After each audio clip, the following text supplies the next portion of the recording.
ইটের টুকরা মেরেছে ভেতরে, তো কিছু গাড়ি ক্ষতিগ্রস্ত হয়েছে, লাইটগুলো সব ভেঙে ফেলেছে, অনেকগুলো লাইট ছিল আমাদের গেটে, ওগুলো সব ভেঙে ফেলেছে।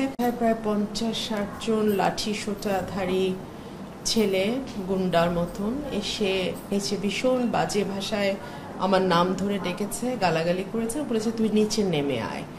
সঙ্গত কারণে আমি আমার মাকে নিয়ে একা থাকি, আমার মা অসুস্থ, 84 বছরের বৃদ্ধ মানুষ।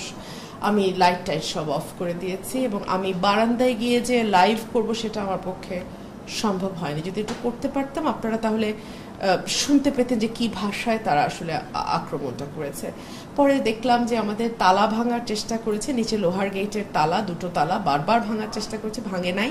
বড় বড় ইটের টুকরা মেরেছে ভেতরে, তো কিছু গাড়ি ক্ষতিগ্রস্ত হয়েছে, লাইটগুলো সব ভেঙে ফেলেছে, অনেকগুলো লাইট ছিল আমাদের গেটে, ওগুলো সব ভেঙে ফেলেছে, সিসিটিভি ক্যামেরা ভেঙে ফেলেছে।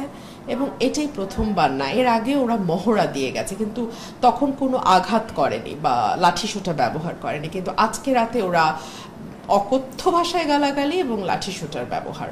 একটা কথা আমি খুব পরিষ্কার ভাষায় আজকে বলে দিই, গতকালকেও আমি আমার সন্তানরা পথে আছে, তাদের সঙ্গে আমি একত্রিত হয়েছি।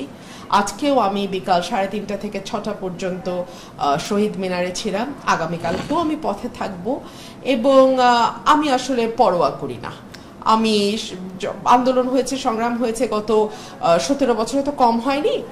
আমি আমার বাসার সামনে তারা এরকম মিছিল টিছিল করেছে, বহু কিছুই করেছে, আমি কখনো বাসা ছেড়ে অন্য কোথাও থাকিনি এবং অন্য কোথাও যাওয়ার প্রশ্নই ওঠে না, আমি এখানেই থাকবো।